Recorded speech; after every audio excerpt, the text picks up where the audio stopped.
Bonjour à tous et bienvenue dans cette nouvelle vidéo. Pour ceux qui ne me connaissent pas, je m'appelle Soufiane et j'accompagne en fait les entreprises, notamment dans le secteur scientifique, à simplifier leur processus via des outils d'automatisation, mais également des outils d'IA avancés.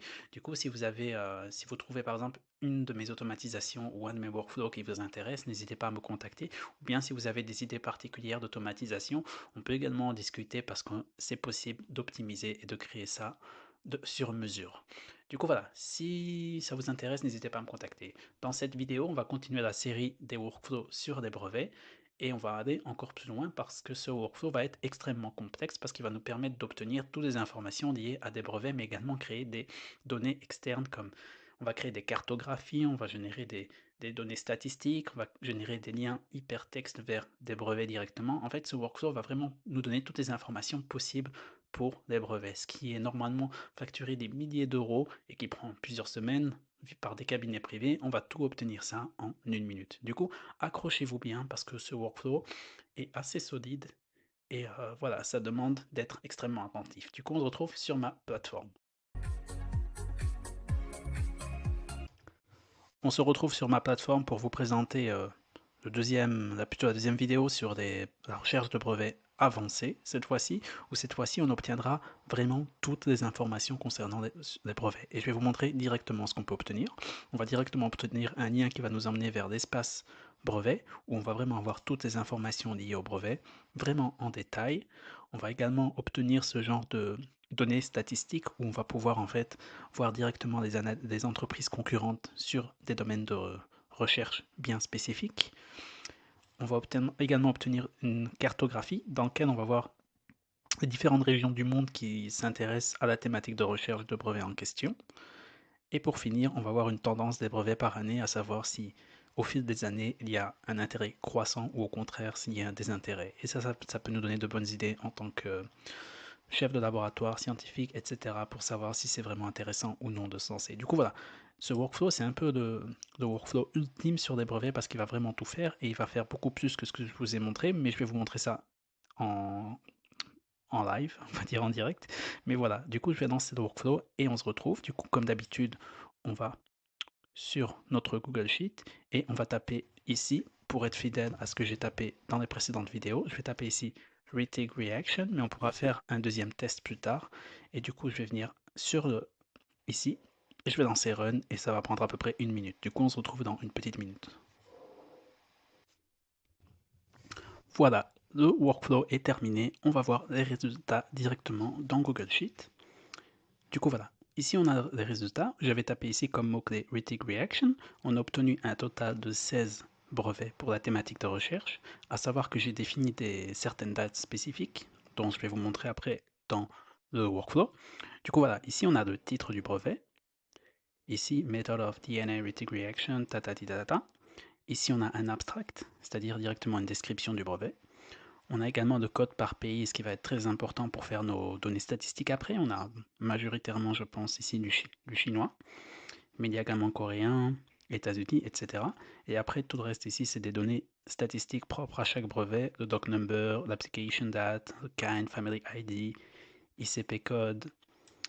Ici, c'est moi qui ai effectué. Ok, ça c'est important au niveau des filtres pour pas que certaines données écrasent d'autres. Du coup, ça c'est des choses que j'ai faites moi-même.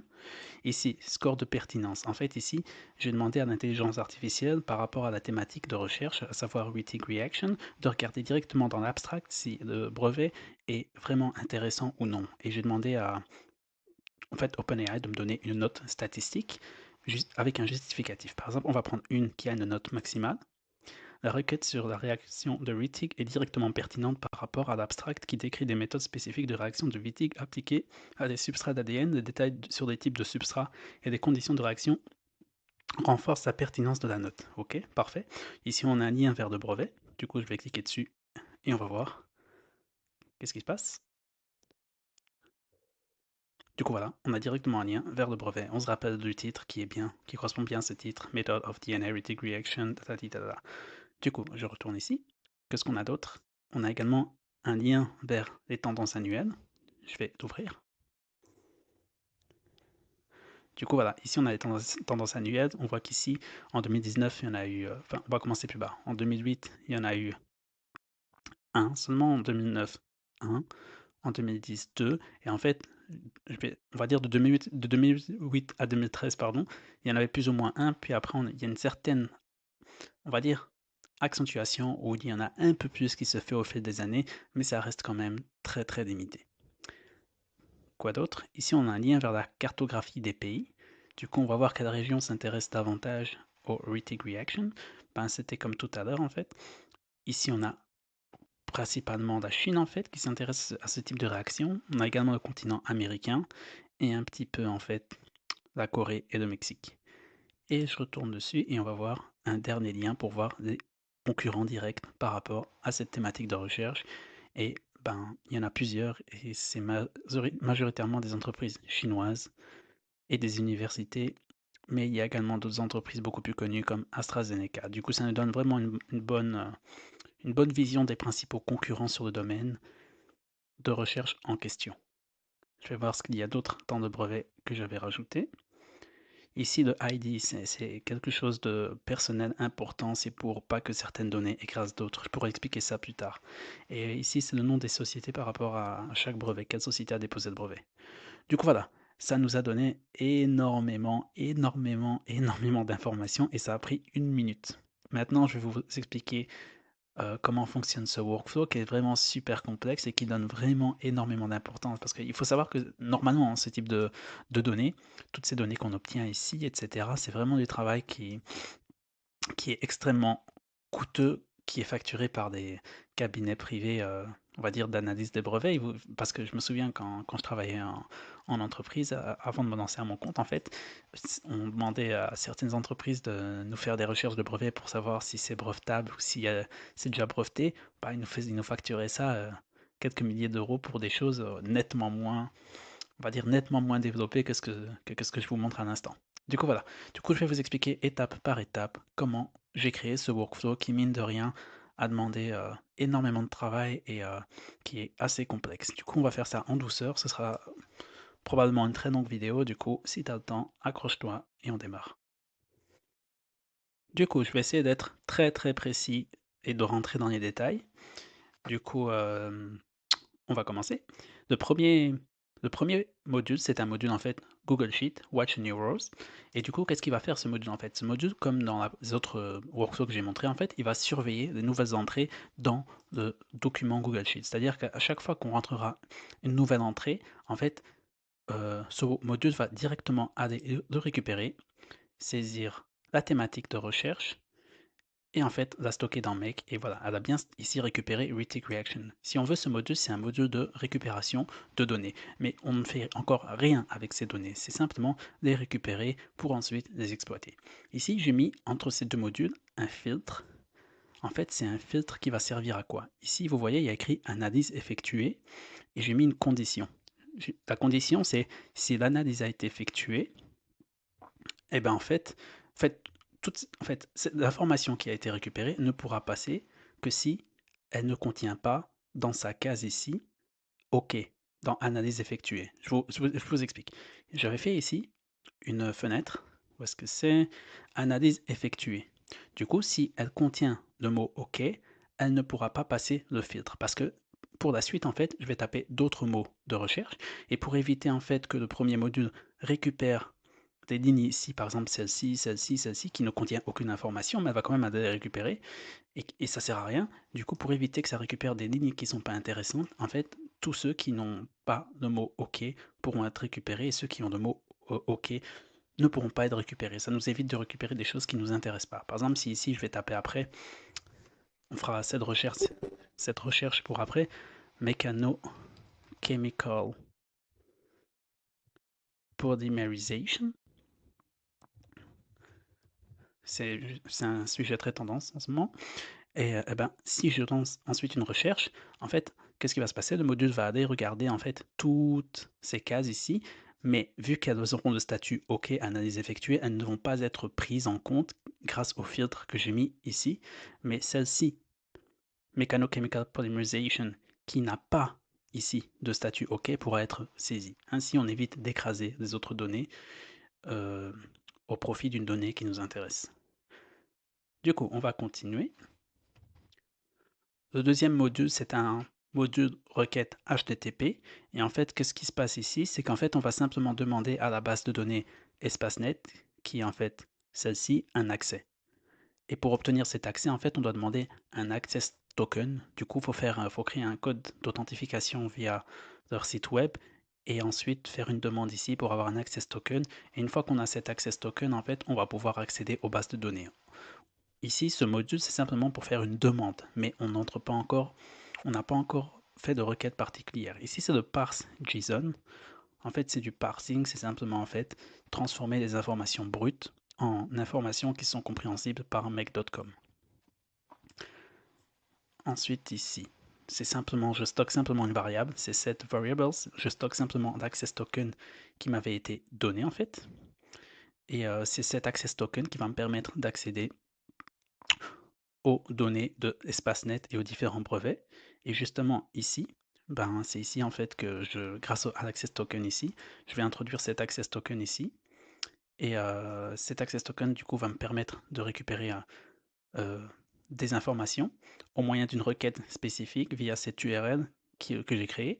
Du coup, dans cette URL, j'ai inséré quoi? J'ai fait du mapping, c'est-à-dire des entrées dynamiques par rapport au mot-clé. Ici, le mot-clé qui va être introduit dans cette URL, c'est le mot-clé que j'ai tapé ici, retake reaction. Et en fait, je lui donne certaines conditions supplémentaires. En fait, je demande à regarder entre 2005 et 2025. Du coup, on voit ça à ce niveau-ci. Et je regarde en fait si on veut dans les 20 dernières années. Mais c'est modulable, on peut regarder ça à tout temps ou bien dans les 10 dernières années. Mais je me suis dit, voilà, ce serait intéressant de regarder ce qui se passe dans les 20 dernières années. Du coup, toutes les données qu'on a obtenues auparavant, tout ceci en fait, c'est sur les 20 dernières années. Du coup, voilà, ça c'est la deuxième requête HTTP. La première nous permettait d'avoir un access token, la deuxième nous permet de faire la demande plus précise, à savoir par rapport aux mots-clés, d'obtenir les brevets qui nous intéressent entre par exemple 2005 et 2025, ce qui a été fait. Du coup, voilà, j'ai obtenu ici, ensuite j'obtiens toute une série de données. Ce sont toutes ces données en fait ici brutes qui sont illisibles et vraiment il y a vraiment trop, on n'y comprend rien. Mais ce qu'on peut reconnaître, on peut reconnaître quelques petites choses. Par exemple ici, result count, il y en a ici 16. Et si on va ici dans notre Google Sheet, on se rappelle qu'ici, on avait obtenu un total de brevets de 16. Du coup, voilà, on arrive à reconnaître quelques informations, mais on est d'accord que c'est pas du tout lisible. Du coup, c'est à ça que nous sert de parse JSON, c'est qu'il va en fait nous rendre ces informations beaucoup plus lisibles et compréhensibles. Par exemple, ici maintenant, après avoir utilisé le parse JSON, j'ai fait un parse des data. Les data, c'était vraiment cette fenêtre-ci. Et du coup, de parsing, qu'est-ce qu'il va me donner? Il va me donner en fait des données qui sont structurées. Et je vais vous montrer à quoi ça ressemble. Par exemple, voilà, ici, ici on a des 16 brevets et on va obtenir plein de données, plein d'informations, à savoir le country, le doc number, le kind, family ID, l'abstract, ici, tac tac tac, on va obtenir vraiment plein d'informations de manière très structurée et vraiment super compréhensible. Invines and types, ça c'est le titre du brevet, etc. Du coup voilà, le parsing sert à structurer des données. Du coup, ici, on a un Gmail. Et en fait, ici, c'est simplement si on va automatiser l'envoi d'un email. Par exemple, je vais m'auto-envoyer à moi-même un email ou envoyer à mon client pour lui signifier que la recherche a bien été effectuée, à savoir merci d'avoir utilisé l'outil de puissance de calculmec.com. Vos résultats concernant la phrase de recherche, sur des brevets affichent un nombre de résultats, et voilà, j'automatise l'envoi par email et c'est totalement possible de faire ça. Ensuite, ici, c'est set variable. Ici, voilà. Du coup, c'est de ID time. C'est extrêmement important. Dans mon cas, de ID time, je vous montre c'est quoi. Je l'ai mis ici, de ID time, c'est cette information-là, en fait, toutes ces informations. Parce qu'en fait, pour récupérer certaines informations, comme en fait, pour pouvoir générer tous ces graphiques, et en fait, le souci, c'est que lorsqu'on va commencer à rajouter, comme tout à l'heure, mechanical reaction, mais également tout plein d'autres mots-clés, pour éviter en fait d'écraser certaines données par des données précédentes, ou plutôt de créer la confusion, en fait, chaque run va être identifié par un ID time. C'est-à-dire que le mechanochemical polymerization va avoir un autre ID time. Et en fait, ça va permettre de séparer les informations d'une thématique de recherche à une autre. C'est-à-dire que ce que j'ai fait par rapport à Wittig Reaction, en fait, toutes ces informations seront la même bannière, ID time. Ensuite, tout ce qui va se faire via cette nouvelle thématique de recherche, Mechanical Polymerization, aura un autre ID time. Ce qui fait qu'en fait, les données correspondant à la première thématique de recherche ne pourront pas être confondues avec la deuxième. C'est-à-dire que mech.com fera la différence parce que elle aura, si on veut, un ID time qui sera propre à chaque thématique de recherche. Si c'est pas très clair, c'est pas important, mais il faut simplement savoir que voilà, c'est quelque chose d'essentiel. On va continuer, on va voir ce qu'on a vu pour le moment. Pour le moment, on n'a fait que cette première branche ici. Maintenant, on va rentrer dans le routeur et dans les différents embranchements. Du coup, on voit bien que c'est un workflow qui est assez long et complexe et ça a pris vraiment énormément de temps à créer, mais vous obtenez vraiment tout au final en seulement un clic. Du coup, voilà, ici j'ai mis un routeur qui, comme son nom l'indique, va aller sur plusieurs routes.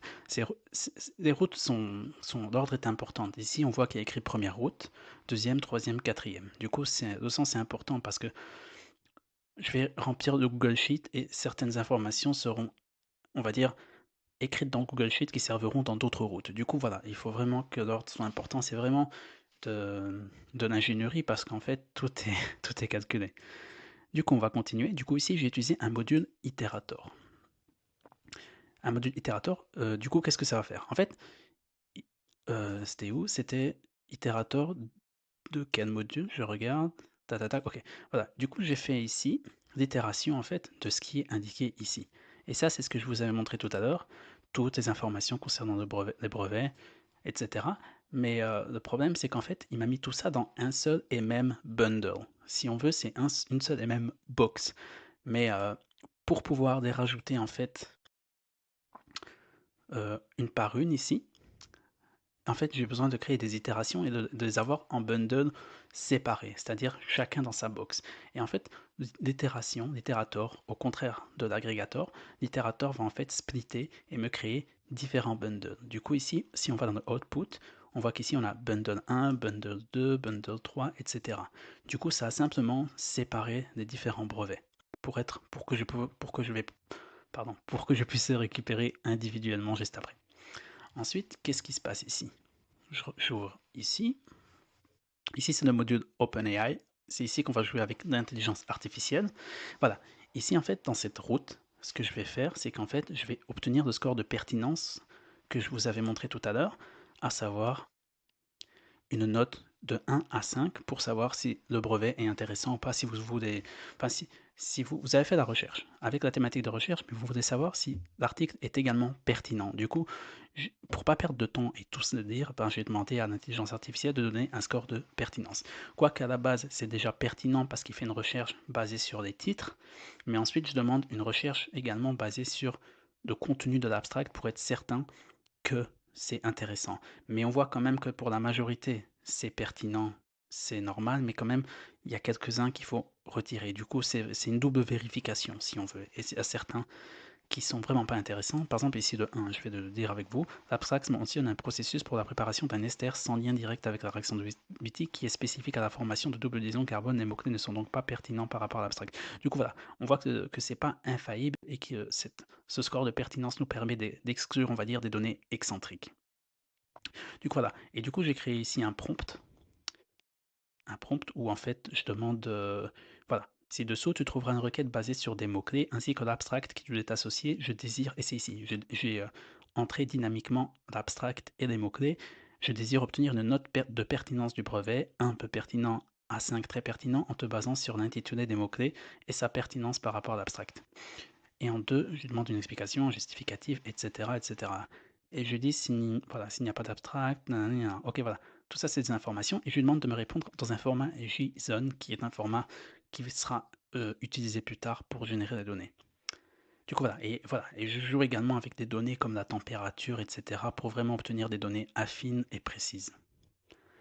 Une fois que j'ai obtenu ça, en fait, il va me générer plusieurs bundles. C'est normal parce que j'ai fait une itération avant. Et voilà, il va me donner par exemple ici les résultats qui sont en format JSON.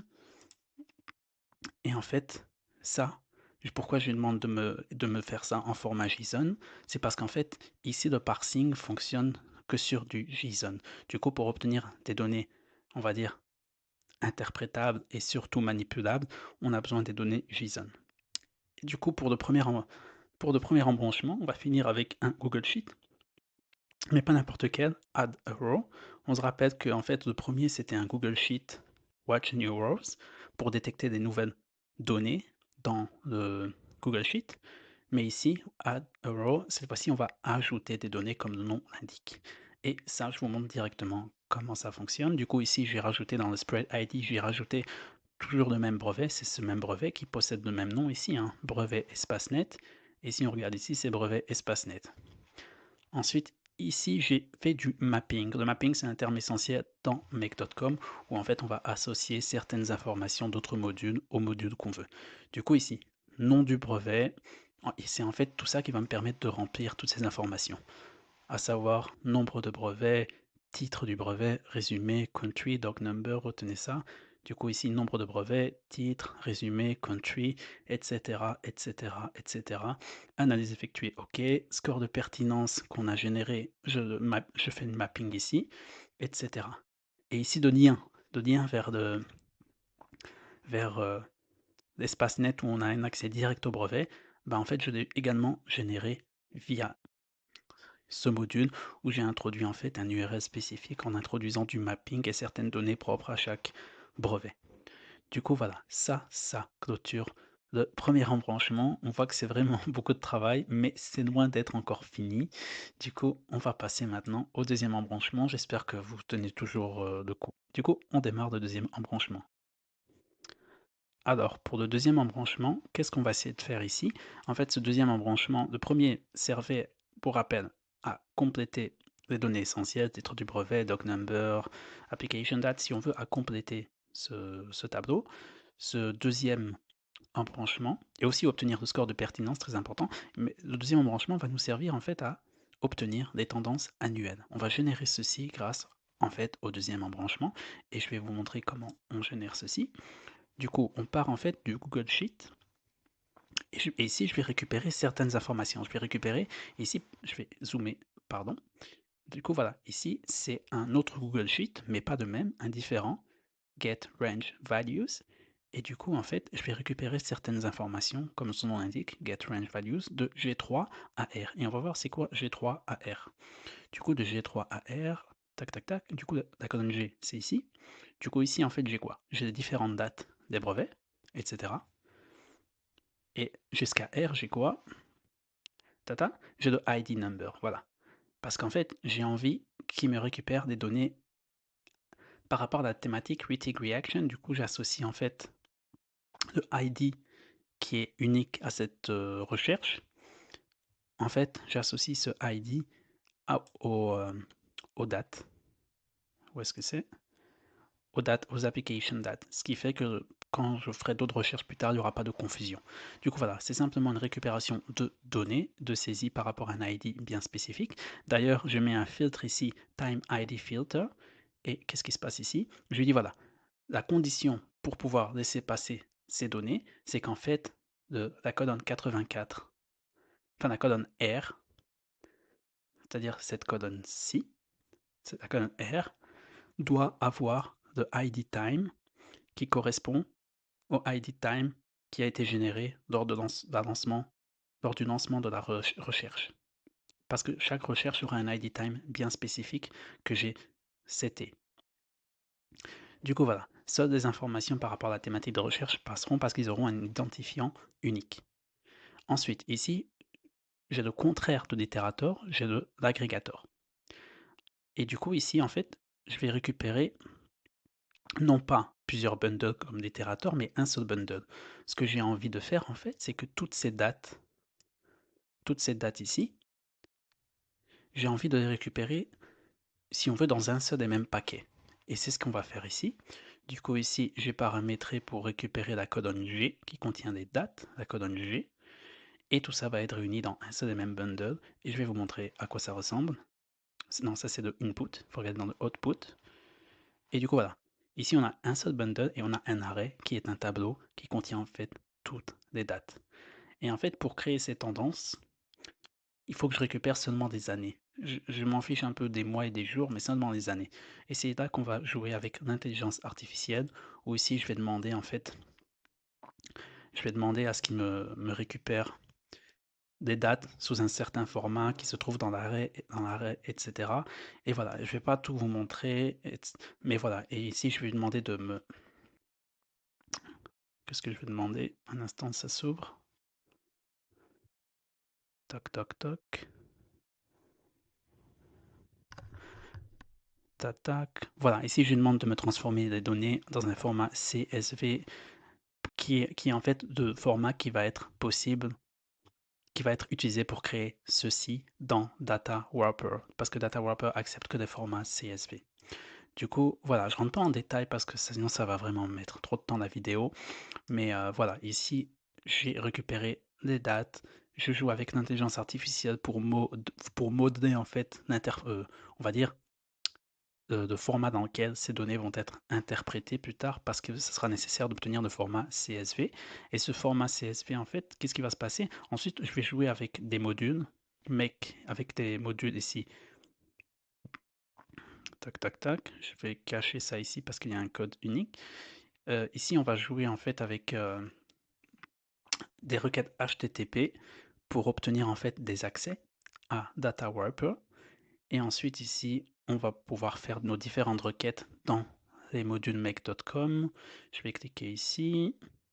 Ici, on a récupéré via le premier module make.com un public ID qu'on va pouvoir introduire ici. Ensuite ici, qu'est-ce qu'on va faire? Ici, une fois qu'on a toc toc, voilà, une fois qu'on a obtenu les autorisations, on va pouvoir publier. Ici, c'est publier. Ici, c'est quoi? Ici, c'est data. Et le premier, c'était simplement obtention du public ID. Du coup, voilà, une fois qu'on a fait ça, on va faire un parsing de toutes les données. Et on va obtenir ici, en fait, un lien URL qui va nous permettre de générer ceci. Et une fois qu'on obtient ce lien, en fait, on va retourner ici on va remettre un module Google Sheet Update a Row. Et en fait, je vais introduire ici un hyperlink par rapport à ce lien URL pour voir les données statistiques. Et ça, c'est ce qu'on obtient ici, que je vais vous montrer un instant. Alors, c'était... Tac, tac, tac, où est-ce que c'était? Je remonte tout en haut. Voilà, c'était ici. Lien vers des tendances annuelles, voire statistiques. Et lorsqu'on clique dessus, c'est ce qu'on obtient bien. Du coup, voilà, ça c'était pour la deuxième route. Maintenant, on va voir la troisième embranchement tout de suite. Du coup, pour ce troisième embranchement, d'ailleurs, force à vous si vous êtes toujours là en train d'écouter parce que c'est vraiment c'est vraiment il y a beaucoup, beaucoup d'informations. Mais si vous êtes vraiment motivé, curieux, ben, vous êtes arrivé jusqu'ici, félicitations. Du coup, on va continuer et on va voir ce que génère en fait ce troisième embranchement. Du coup, on récupère ici des valeurs de E3 à R. À quoi ça correspondait E3? On va le découvrir ensemble. Du coup, on va sur la colonne E. Voilà, ça va nous servir en fait à faire la cartographie par pays qui se trouve ici, à savoir, tac, tac, tac, ouais, voilà, à savoir tout ceci.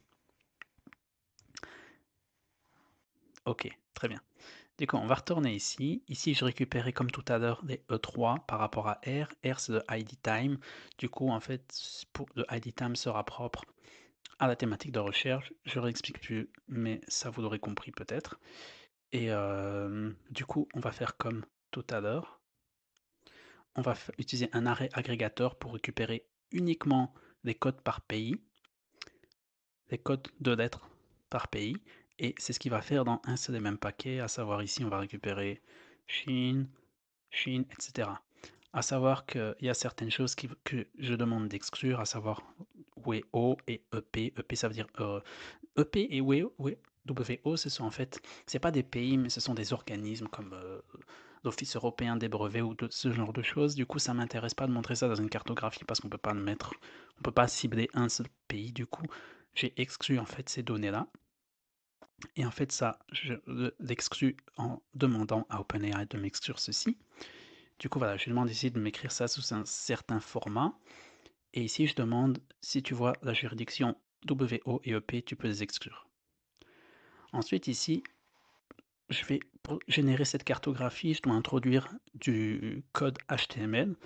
Du coup, j'ai mis ceci, qui est en fait des données, des instructions pour créer en fait cette cartographie. Et pour ça, j'ai besoin d'introduire ça en langage HTML. Est-ce que c'est ce qui nous permet en fait d'obtenir cette cartographie? Et dans ce code HTML, j'ai fait du mapping d'informations qui sont importants, comme ici le 83 result, qui est en fait les données ici que j'ai générées dans un certain format bien précis.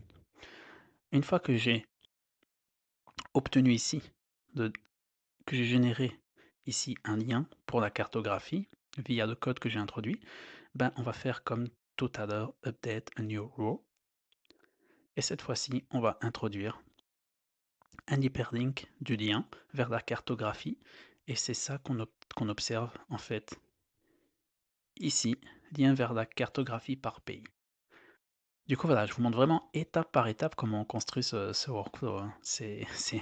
Vous voyez quand même qu'il y a pas mal de choses. Du coup, maintenant, on va passer au dernier embranchement. Du coup, pour le moment, on a obtenu le score de pertinence, on a obtenu les tendances annuelles, la cartographie par pays. Maintenant, on va voir des entreprises concurrentes. Et pour ça, on va regarder R3AS.